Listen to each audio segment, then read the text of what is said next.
बया का घोंसला। जैसा कि आप सब जानते हैं, हमें रहने के लिए घर की ज़रूरत होती है। घर हमें सर्दी, गर्मी और बारिश से बचाता है।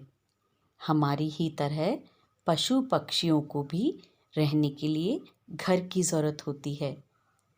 पक्षी भी रहने के लिए घर बनाते हैं।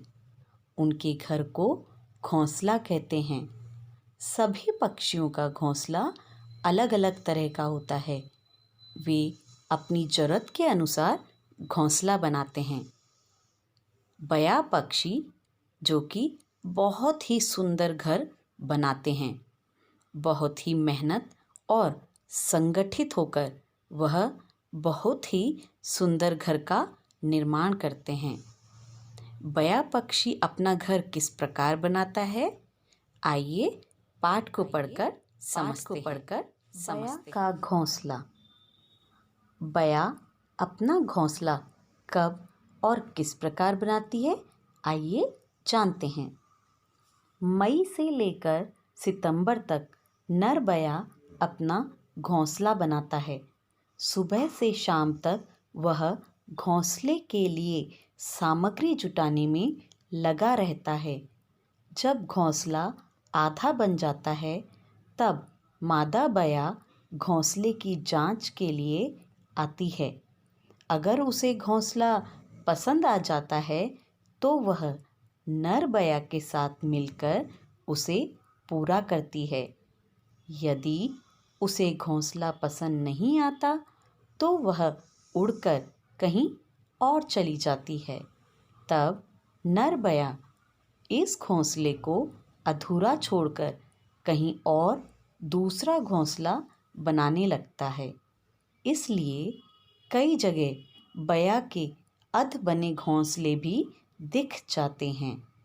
बया में संगठन की भावना होती है, उसमें एकता की भावना होती है।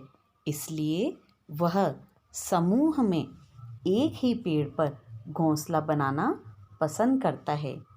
क्या आपने एक ही पेड़ पर बया के कई घोंसले लटकते देखे हैं? आमतौर पर चिड़ियों का घोंसला पेड़ पर किसी सुरक्षित स्थान पर रखा हुआ होता है।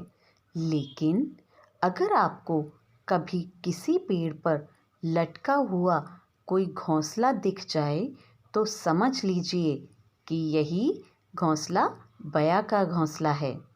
नर बया का घोंसला बनाने का तरीका भी अलग होता है। वह सबसे पहले पत्तियों को उस डाली पर लपेटता है जिस पर उसे घोंसला बनाना है।